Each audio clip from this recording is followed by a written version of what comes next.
Hey everyone, this is Sean from the Pompey Games Room. Thanks for checking out this video where I'm going to be doing something slightly different.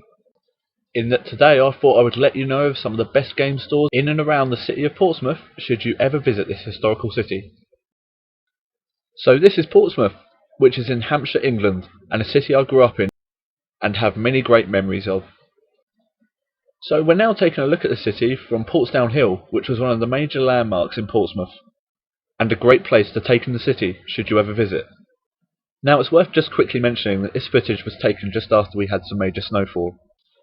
So whilst looking down to the seafront of Portsmouth, it does get a bit misty, but you can just about make out the coastline. So we'll start off by looking at a place called Hayling Island, which is the black outline across the water, which is a great place during the summertime as it has a lovely beach, fairground and arcade. It's also a great place for running and cycling all year round, and was the home of Lenny Henry and Dawn French before they divorced last year. When you come off of Hayling Island, you come to the motorway for routes to Havant, Chichester and Brighton.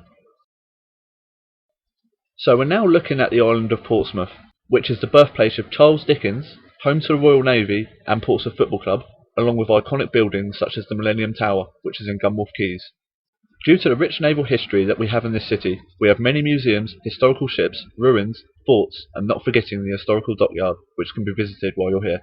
There is also great public transport links throughout the city, with many bus lanes, train stations, meaning people can get round with ease even if you don't drive. So now moving away from Portsmouth, we're seeing Gosport, which is just over the water there, and we're then going to see Porchester, which ultimately leads you to Fareham, where you can get on the motorway and head to Southampton.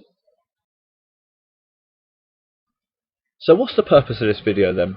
Well, I thought it would be a great chance for me to point out some of the gaming stores in the area.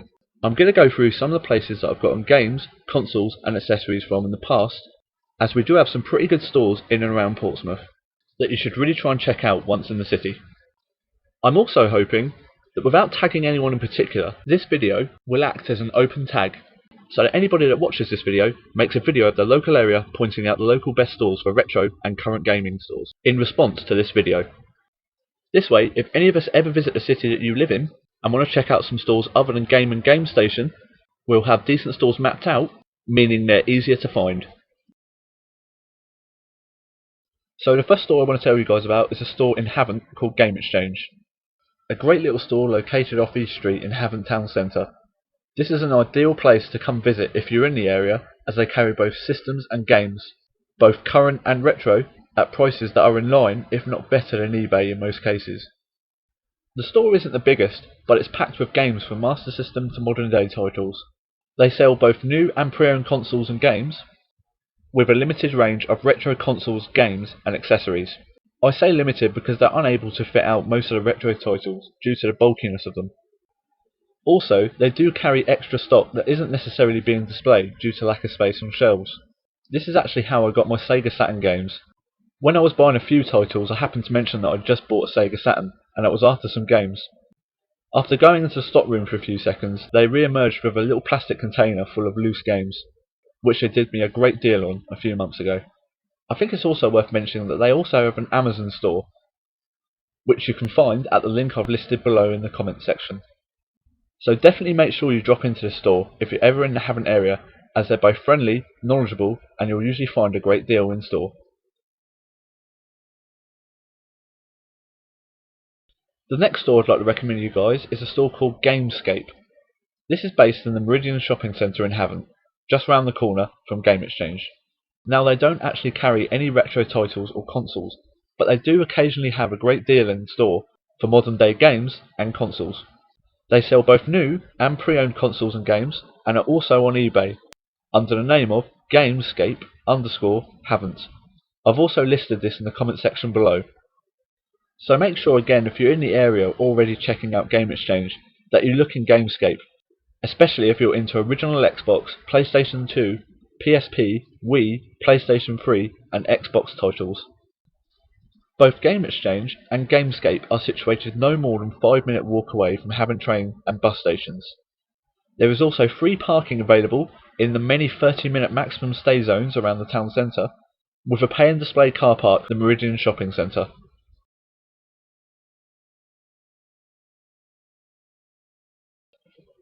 Now the next store I'm going to mention is a store called Fourth Place, which you would ideally visit on the way into Portsmouth, in a little town called Cosham. Cosham is situated just off of Portsmouth. Now this is a pretty good store, and has been going for about 8 years now, I believe.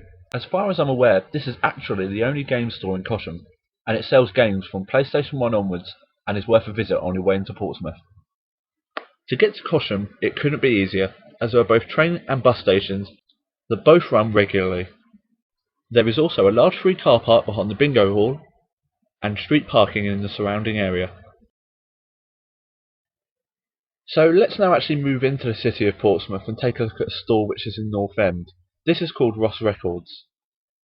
This is one of the best known stores throughout Portsmouth. It's been around for about 20 years, I'd probably say actually 15 to 20 years, and it sells both new and pre-owned games and consoles. As I just said, this place has been going for years, and is actually a place where I got most of my games during my school days. Unfortunately, they no longer sell games past the Nintendo GameCube, as they recently stopped selling cartridge titles due to the amount of space they took up in the store. It's also worth mentioning that they also carry a huge range of pre-owned CDs and DVDs in store. So for all you modern day console fans, Ross Records should be a definite visit whilst in Portsmouth. The closest train station to Ross Records is Fratton, which is a 20-minute walk away. On the other hand, buses use North End as a route in order to get into Portsmouth town centre, meaning they pass right outside the store. There is also a free car park behind the store if you're driving. Now let's take another look at a store in North End, this being Cash Converters. Now Cash Converters is situated in North End, quite close to Ross Records. This is another store that doesn't need any introduction, but it's definitely worth mentioning, as they do still sell the old retro console every now and again. Also, they still have quite a few games hanging around. They have a pretty big range of original Xbox, PlayStation 1 and GameCube games, with a slightly smaller range of Mega Drive, SNES and N64 titles. So definitely check out Cash Converters if you're planning to visit Ross Records, as the beauty with these stores is that you never know what you're going to find from week to week. Again, buses pass through North End regularly on their way to the town centre. There is also free parking available in many 30-minute maximum stay zones in the surrounding streets behind the store. As with Ross Records at the other end of North End, the closest train station is Fratton, which this time is about a 40-minute walk away, rather than a 20-minute walk away from Ross Records. Now, as with most town centres, Gamestation, Game and CEX have stores in the town centre. Now obviously, these stores need no reviews or plugging, but if you're in Portsmouth, they are situated in the main shopping area known as Commercial Road. Commercial Road has both a bus and train station, meaning getting here isn't a problem. So when you're in town, make sure you take a look in these stores for modern day console and game deals. Being the town centre, there are many pay and display car parks and all public transport stops here, so you won't have a problem getting into Portsmouth town centre. Now, even though I said that stores like Gamestation don't really need reviews or plugging, I thought it would be worth mentioning the Waterlooville branch in this video, due to the amount of retro titles that they carry in store. Waterlooville is situated just outside Portsmouth, over Portsdown Hill, which is the hill I took my footage from, of the city, at the beginning of this video. Gamestation is situated in the main shopping precinct, and has a small but pretty good selection of Mega Drive, SNES, GameCube, N64, Sega Saturn and PlayStation titles. Whilst you're in Waterlooville, you may as well check out a store called Discz. This is situated just off the precinct behind Gamestation. It carries a huge amount of games, DVDs and CDs, much the same way as Ross Records does. They sell games from PlayStation 2 and original Xbox onwards, but sometimes have some SNES and Mega Drive games in the stockroom. Even though it's extremely rare that they have SNES and Mega Drive titles, it's definitely worth checking out, and definitely worth asking when in store to see if they have any in stock. Both Gamestation and Discz are in an area that is not served by a train station, the closest one being Cosham, which is the other side of Portsdown Hill. There is still a bus service that runs every 30 minutes or so leaving from Cosham, but ideally you would drive to Waterlooville, as the amount of travel involved when getting there by bus doesn't really add up. At the end of the day, these two stores are very much like the large gaming store chains. They don't tend to carry an awful lot of retro items, so they will only have a limited amount of stock, if any, and the chances of you being happy after a long bus journey aren't that high. But should you wish to drive, there's a large pay and display car park behind Waitrose in the town centre. So anyway guys, this completes my look at Portsmouth, so thanks for watching.